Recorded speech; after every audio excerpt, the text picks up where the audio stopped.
Morning, guys. This is the farm team here at Camp McDowell Farm School. We're going to go in and answer a couple questions that we got and hopefully answer some of your questions. If there are three of you guys watching this, please send us a question and we'll try to answer them the best of our ability. I'm Scotty Feltman. I'm the farm school director.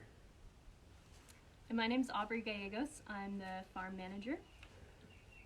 And my name is Carol Ann Head, and I am the farm program coordinator. So your first question may be just in general, what do we do here and what do we grow here? So here at the farm school, we serve K through 12 students from all over the Southeast and Alabama. And we have a greenhouse. We have about 20 raised beds, a few acres of land that we grow lots of different crops on, and livestock. So we do a mixture of crops that students help us plant, harvest, cook, and eat. And it's everything from potatoes, sweet potatoes, carrots, lots of lettuce and greens, and pretty much anything delicious that we can grow down here, we do. And then we also have goats that we raise for milk, so that kids can have an opportunity to see what it's like to milk a goat, and see where their dairy comes from. And then we raise chickens for eggs as well as meat, and we raise pigs for meat as well. So that's what we have here on our farm. So we'll answer some of your questions that we have ready to go, and then, like Scotty said, if you have any questions, feel free to type them in and let us know, and we'll see if we can answer them for you. Yeah, so one of our first questions that we got was from Miss Caitlin Nichols, who is, we've done this before. Her question was, can she overwinter carrots in Illinois? And I think I butchered the name of the town. Caroline, what's it called again? Evanston, Illinois. And the answer to that is yes. I checked out, so I know climate has a lot to do with what you can do with each one of your crops, but I actually checked out the Illinois Extension Agency, which is a really great resource for anybody in any state about what you can grow in your region. And you can overwinter carrots there. They're going to do just as well as they do here. So you can plant them early spring like we have here now, and you can plant them in the fall as well and then overwinter them until spring. We're still actually pulling carrots out of our field right now that we overwintered starting in November. So we still have a lot of those. You just got to make sure you're watching out. They'll start getting soft. The longer you leave them in there and the more it warms up, they'll get the carrot itself will get soft. So one thing you can do to make it taste a little bit better when you get it home is to leave them in water for a little bit, and they'll get a little bit of that firmness back. But you gotta start pulling them out of the ground now. But yeah, you definitely can overwinter carrots in Illinois. Certain parts for sure. Another question we had, I'm gonna let Aubrey answer this, and I may jump in on it too. And this is from Lauren Sanders, and she says, "What do we use for weed control?"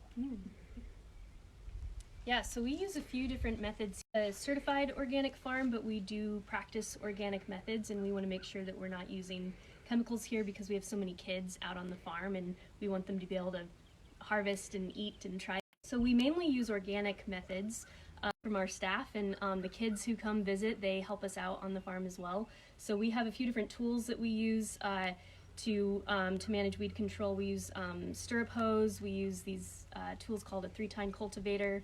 You can also use a flame weeder, which is kind of a fun way to manage weeds. And the main way that we really manage our weeds is to try and stay on top of them. So as soon as we plant something in the ground, for those weeds to start popping up, and we try and, we call it cultivating, we try and cultivate each spot at least once a week so that we stay on top of those weeds. It's not too hard to manage them if you catch them early. It's once they start to get bigger and their roots really established that it's really hard to manage them. So that's one of the main ways that we do it, is we just energy into weeding. Yeah. There are a few other things that you can do. There's something called landscape fabric, which is like a plastic covering that you can put down over your bed, and they have holes already punched into them where the plant can grow through, and that just keeps the weeds from being able to get the sunlight to photosynthesize and grow. And we also use mulch, so we just rake leaves from the woods, and we'll put that down around our crops, especially like our root crops. Tend to do really well if we mulch them. So we'll put down a nice thick layer of leaves, and that helps, again, to suppress any weeds. Is there anything I missed, Scotty? What else would you add there? You know, the biggest key for us is timing. Yep. And I think making sure you get a good cultivation in early on, and what you're doing there is, you know, you're keeping those starts from growing and giving your main crop time to grow its canopy. And once that canopy grows, weeds are at the base of that plant. So, you know, that's how you knock that out. And we do it, you know, once we put something in the ground or once we prep soil, we'll do a cultivation usually a week out. Sometimes, and then another cultivation after that, sometimes 2 to 3 weeks out. So it's just being consistent with that kind of stuff. And then I've used weed fabric in the past that works really well. I've also, you know, not done a good job of letting weeds come in and then had like a nutsedge nightmare and an amaranth nightmare before too. And then what we can do with it besides just have people out there pulling stuff out of the ground. So that the main idea is to get ahead of it, you know, because sometimes you can't really stop it. You're just going to kind of try to control it as much as you can at the beginning. The other thing that you can think about when you're looking at weeding, again, think about when, if you're going to go through and weed, or if you're like using a weed eater or a mower to mow down your weeds, think about whether they've already got seeds on them, because if you cut them at that point, then you're just going to have more weeds come up because the seeds are replanting themselves. So part of it is really observing, keeping a close watch on your farm, and getting to know the natural rhythms of your farm and anticipate when those seeds are going to pop up so that you can make sure that you weed before that. And that's another big thing that can help prevent weeds from taking over. But they're tricky. They're a tricky part of farming. Yeah, because one thing that happens is you're trying to create a perfect environment for what you want in the ground. And what you're also doing is that wants to start there. So, you know, that's to do, you know, because you're, like I said, you're creating that environment that any seed that blows in from anywhere else or something that was on the ground or ryegrass seed everywhere, and you just created an amazing soil base for that seed to get started. So it's a matter of hitting that out. The last, or keeping your ground covered as much as you can. If you can avoid having fields that are fallow, or meaning that there's nothing planted there, that just creates a perfect space, like Scotty said, for but if there's a spot that you don't want to have planted with crops, if you can throw a cover crop down there, which is just something that you're putting down just to keep the ground covered, not only will that improve the health of your soil, but it'll also help keep any of those weeds that you don't want from establishing in your farm. So we definitely use cover crops as well for weed suppression. Another question we could talk about, this is some of the things we haven't explored on the farm right now. One could be, what are black soldier flies? That's something that we do on our farm. We're going to talk through that. I'm not going to talk through it. Either Farmer Aubrey or Caroline wants to talk through that one. But we're going to talk about, that's something that we do really, really neat here on the farm, in a way that we recycle and reuse stuff that we have from here. So let them talk through it. Great. I did want to just say that Hayden Thompson says hi, and so does Diane in Washington. Oh! Hey, Yeah. Hey, Diane. Are you going to talk about that, Caroline? Wait, can I say hi, Hayden? Hi, Diane. That's awesome. Great. Black soldier flies are I get really excited about black soldier flies. They're one of my favorite things that we do here. So black soldier fly is a solitary fly that lives usually on the edges of like woodlands, which we have a lot of here. It's not like your house fly in that like it doesn't swarm. You don't tend to find it in your house. It's an outdoor fly, so it's really great because it's not annoying like a house fly would be. And we use them here on the farm. We have these big plastic tubs that are called biopods. They're made specifically, and we fill them with food scraps. So pigs, or that's not good to go in our compost, we put in the black soldier fly pods. And we also put cardboard down there. And what happens is the adult black soldier fly is attracted to the food scraps because that's going to be food for the larvae, the eggs that they lay. And the cardboard is a perfect little protected spot for them to lay their eggs. So they lay their eggs in the cardboard, the eggs hatch, and the larvae eat all the like worst of the worst food waste that we wouldn't have anything else, nowhere else to put them. And as the larvae grow, their instinct when they're about to turn into an adult fly is to get to the highest place that they can find. So there are these little ramps along the sides of the biopods, and the larvae will crawl up the ramps, and at the very top of that there's a hole, and they fall down that hole into a bucket that we have placed right there.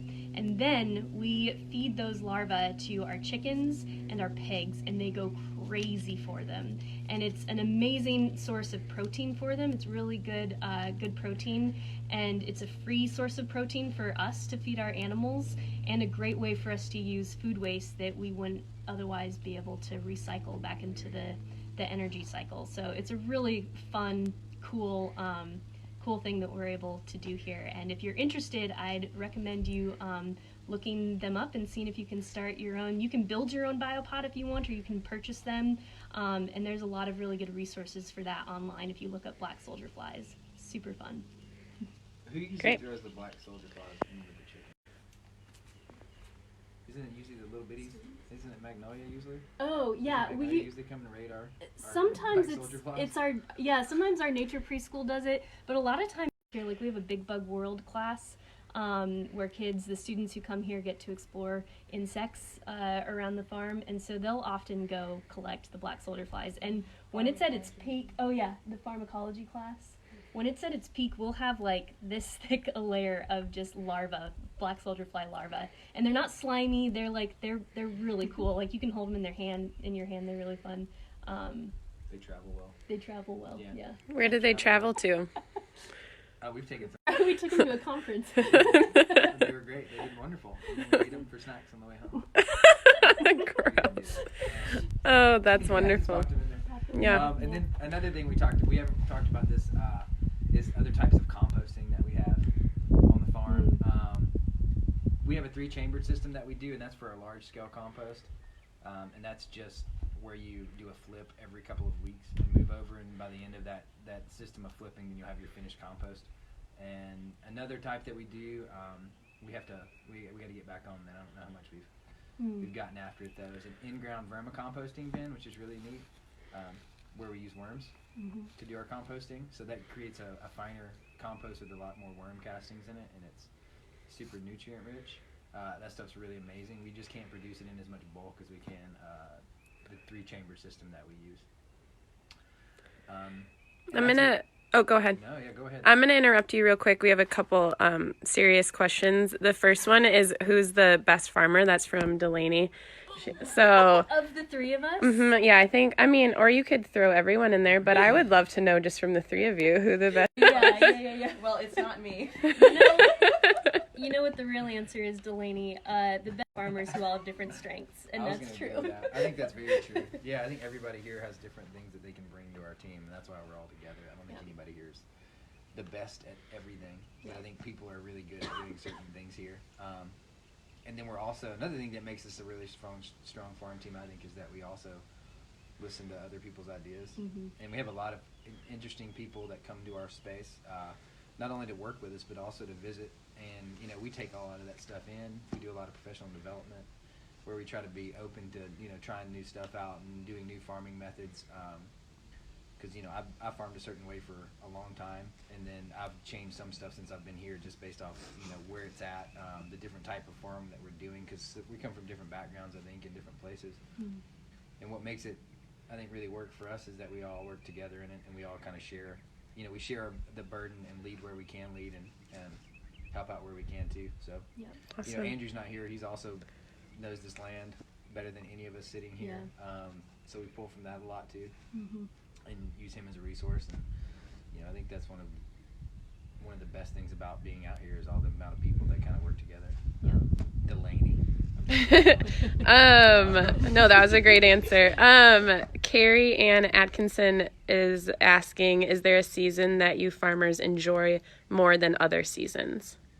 We can go. For me, it's either What did you say, Yes. Carol Ann? Tomatoes. Why tomatoes? Just Tomato tomato season. That's all I'm going to say. Just because they're really pretty and they taste good and they smell good. We usually have those here in the summer and the early fall. Yeah. Whenever it gets hot, that's when we start to have tomatoes here. Oh man, I don't know. It's a tough choice. I think I love the food that we have in the summer, because again, like tomatoes, we tend to have like corn, fall, but I would have to say the spring when all the baby animals are arriving. There's a lot to do with the livestock, which is what I love doing on the farm. And so having baby goats being born and to kind of having the quiet of the winter and not having a lot growing on the farm, and then all of a sudden all this life starts and we start to get plants in the ground, and that's a really fun time. So I guess right now. Great. Yeah, I think for me, it's definitely not summer. Although I do like it during the summer, I think fall is pretty close. Just weather-wise here in the fall is amazing. You know, that 3 weeks of fall that we get, it's really beautiful. But I'm gonna have to go with Aubrey. Spring's my favorite, and I think it's because you have that long dormant period and there's nothing here, which is nice and quiet. But then all of a sudden, everything just kind of blows up. Flowers that you haven't seen in months start showing up, all these different colors, the pinks and all the greens that start showing up during the spring. It's just amazing. And then even what's really cool is the stuff that, and we talked about, like carrots, having those things that have just been sitting dormant all of a sudden start producing again. I think it's just a really nice time, and the weather's great. Awesome. This is a great question from Megan. Aubrey, what can they grow inside now with the quarantine? Yeah. What can we grow inside and how? That's a really good question. Hi, Meg. I mean, herbs are always a great indoor plant to grow. That's obviously not going to, give you a whole meal, but you can grow herbs in your windowsill really easily. And there also, if you go online, there are a lot of easy kits too if you're a little bit intimidated about starting from scratch. The other thing that you can grow in your house that's really nutrient rich are microgreens. So again, you can look up online, you can get seeds for that, but that's really you can get almost any crop, lettuce, broccoli, turnips, really any vegetable, and you just plant the seeds in a little bit of soil, and you plant them really thick, and then they grow, and you eat them when they're really small still, and they're really nutrient rich. You don't have to plant them outside ever. You can just keep them in your house, in your windowsill, and as long as you water them and give them light, they'll grow, and then you can just snip them with scissors and add them to a salad, or as a garnish, or put them on rice. They're awesome. You can do anything you want. They have a ton of taste. Yeah, They're wonderful. Yeah. So that's a really easy thing that you can't really mess them up. It's a really easy thing to grow. And like I said, they grow super fast, and you don't ever have to worry about putting them outside or anything. Great. Anything else I'm missing? I don't think so. I mean, porches, thinking about what you can grow. You can grow in a bucket on your porch if that's what it comes down to. You can grow anything in a bucket on your porch. I mean, you can grow a tomato plant in a bucket on your porch if you want to. It just comes down to how much light you're getting. Yep. So if you can find somewhere with a lot of light exposure, then you can grow anything as long as you can create enough soil. And like I said, you can use anything for that too. Another option for people too, I know some people may not be, if you're in a city and you're stuck between buildings and you're not getting a lot of light anywhere, is you can buy a grow kit. Or if you have any heavy duty lights, you can grow without any natural sunlight, all kinds of stuff in your area. So that's another option. I'd say look into that too if you have time and you have access to it. But yeah, anywhere you get a ton of light, you can grow anything. Cool. Going back when we were talking about the black soldier flies, the difference between an insect and a bug. Go for it. No. We debate this a lot. I bet you can guess who asked that question. That was Delaney again. I don't have a take on that, man. I don't want to get into that. I think at home, if you're watching this is a great thing to do some research on. Yeah. A good assignment for you to do while you're on your computer. It's just not a little lesson. cut as it seems, is all I'll say. All bugs are insects? But not all insects are bugs. Right. Is that how it goes? Maybe. I'm That's what they say. also not sure. That's what they say. Jordan wants to know, Scotty, what is the best way to prepare beets? That was the one question that stumped us. In my opinion, honestly, I'd say roast them. Roast them. Throw a little roast them. That's it. Scotty hates beets. Yeah. I don't like beets. But roast them. If you're That's what I do. interested in variety, in my opinion, by far is Chioggia, which is spelled Chioggia, I think. they look like a bullseye on the inside. So they're a beautiful red color on the outside, and then you cut them in half, and they have white and red concentric circles on the inside. So they're really cool, and they have a really sweet, mild flavor. So if you're not sure if you like beets, that's a really good one to start with. It's really earthy. They have also, an earthy flavor. Carol Ann is a really good cook. How do you She prepare is. beets? I also don't love beets. Oh. I'm sorry to say, but they can be good in smoothies with like some ginger, a little bit of kale, and I don't know, maybe some bananas in there. I've had them in smoothies and they're good, but yeah, I wouldn't just roast up a beet and eat it probably. Oh, they're very good roasted with a little goat cheese, like Sky said, with some rosemary too, like a little sea salt on there maybe. Some good stuff. Yeah. Great. Carol Ann had done a video on milking, and people were wondering how do you make your soap, and what do you put in it to make it smell good? That's a good question.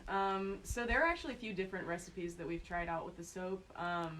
Right now we're using olive oil, coconut oil, and either vegetable shortening or lard from our pigs, in addition to frozen milk and lye.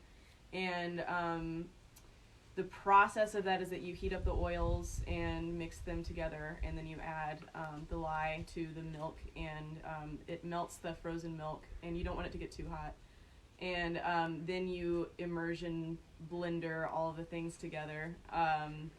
And after that, we add essential oils to them, and it just kind of depends on what we have and what we can get in the scents that we have. Lemongrass is a good one to get in bulk. It's relatively cheap. We also right now are using rosemary and like an orangey situation. And then we use also like natural colorants as well to color the soap. Great. We could do an essence of blue. Those are male goats. That's a very strong scent.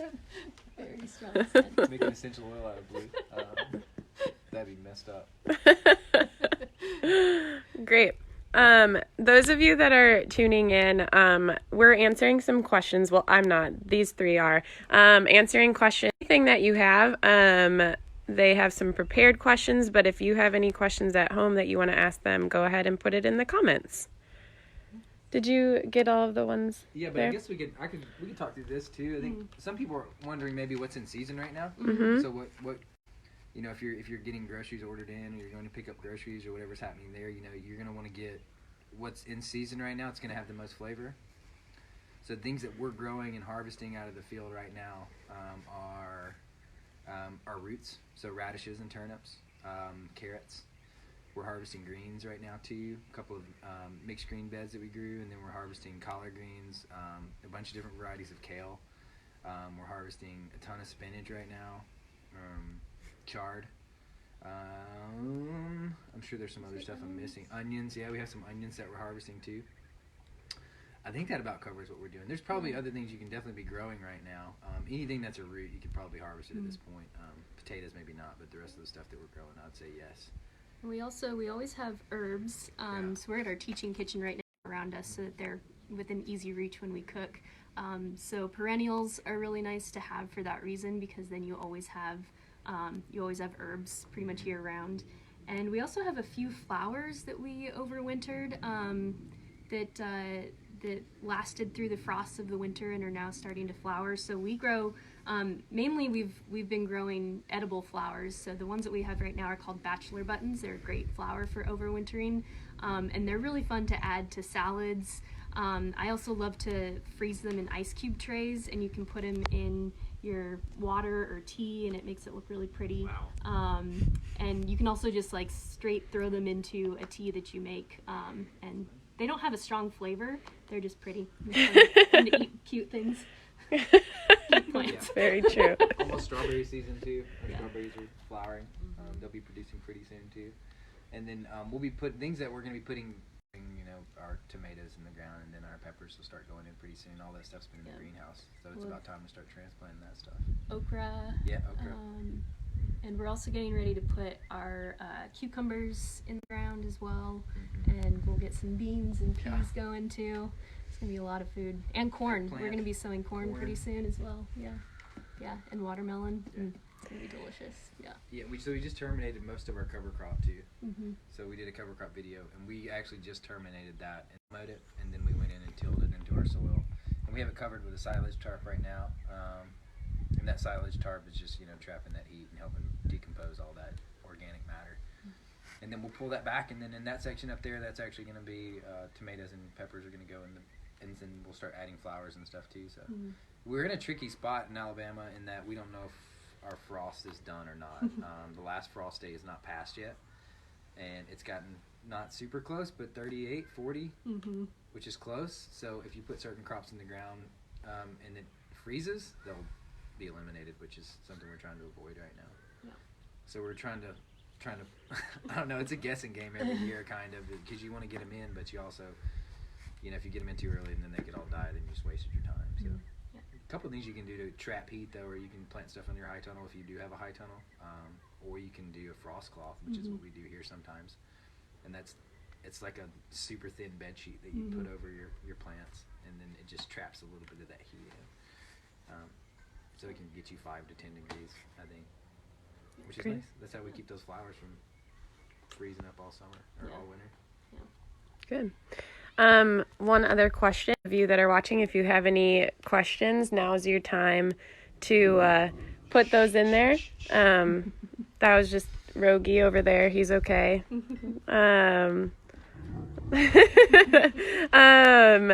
Have any, but one that we have gotten is, what are y'all's favorite animals out here? Let's hear what they are. Yeah, I'll go first. My favorite animals to work with are the goats. They have really unique personalities, and they're just really sweet, and I like them a lot. In particular, my favorite animal is Lola. She's one of our goats, featured in a previous video. She's also Carol Ann's BuzzFeed goat. She's also, which McDowell goat are you? I am Lola, so... If you haven't taken our BuzzFeed quiz, there's a BuzzFeed quiz where you can find out which of our dairy goats, and it's really fun. I'd recommend it. Did I interrupt you? Nope, I was done. Cool. It's a really tough... I love all of our animals, and I love working with all of them. I'd have to also agree, I really love working with the goats. They're a challenge in a fun way, and sometimes in a frustrating way, but they're just a lot of fun and really rewarding to work with, and they all have such unique personalities. It's fun to get to know them, so I'd have to say the goats for sure. Cool.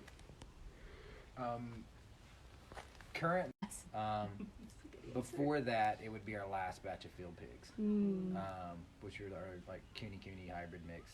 They were amazing. Yeah. We're working on the field pigs that we have now. Yep. But those would be my two groups. Yeah. So the rooster right now. It's pretty awesome. Our Great. last pigs were really, really friendly. Like, the kids who came to visit us would lay down and like cuddle Rub with their them, bodies. and they love to have their bellies scratched. And pigs are an animal that can go kind of feral really quickly, so you have to really be on top of socializing them. And they also tend to be really impacted by, like, if there's a pig in the group that's more aggressive, it can kind of turn the whole group more aggressive. So we have a new group of pigs that has been really great, but has taken a little bit more time for us to socialize. So by the time students are back here, they're going to be ready to cuddle with, hopefully. So, yeah. Great. All right. Any last questions or anything y'all want to say before we... I had one, might be wondering at home is, if you're in quarantine and trying to, maybe your grocery store produce, or you're not sure how to safely get fresh produce, or if you're trying to figure out how you can support your local farmers during this challenging time, I would really recommend looking online and seeing if your local farmers market or any of your local farms are doing online and no contact sales. I know, like, in Birmingham, the Pepper Place Farmers Market, which is the main farmers market there, they're still operating, and they're working with all the local farmers to do online pre-sales, and then people can go and they do a zero contact pickup. So you can go drive in and they'll wear gloves and do all the important sanitation things, and just load up whatever you ordered in your car. So I have a feeling that that's taking place across the country, and that's a really great way to help support your local farms and make sure that you have good, delicious, fresh food to eat. Especially, I know, since grocery stores are having trouble keeping up with that demand, that's a great way to support your local farmers. All right. We're gonna head out. All right. Tom, if anybody has any other questions too, feel free to just post on however that works. I don't know. I guess. Just send them to me. Yeah. Yeah. I'm the one with the Facebook. Tweet it onto Snapchat, and then we'll download it I'll TikTok on you back, Vimeo. don't worry. Yeah. But if any other questions, we'd love to answer them. I think this is a good time for us to awakening a little bit to that, and it's we're in a position to where we can help. I think, and we'd love to do that. So, any questions you have, please feel free to reach out to you. And we're looking forward to the chance whenever we can have kids back, because we're definitely missing that. So, thanks for tuning in. We appreciate your time this morning.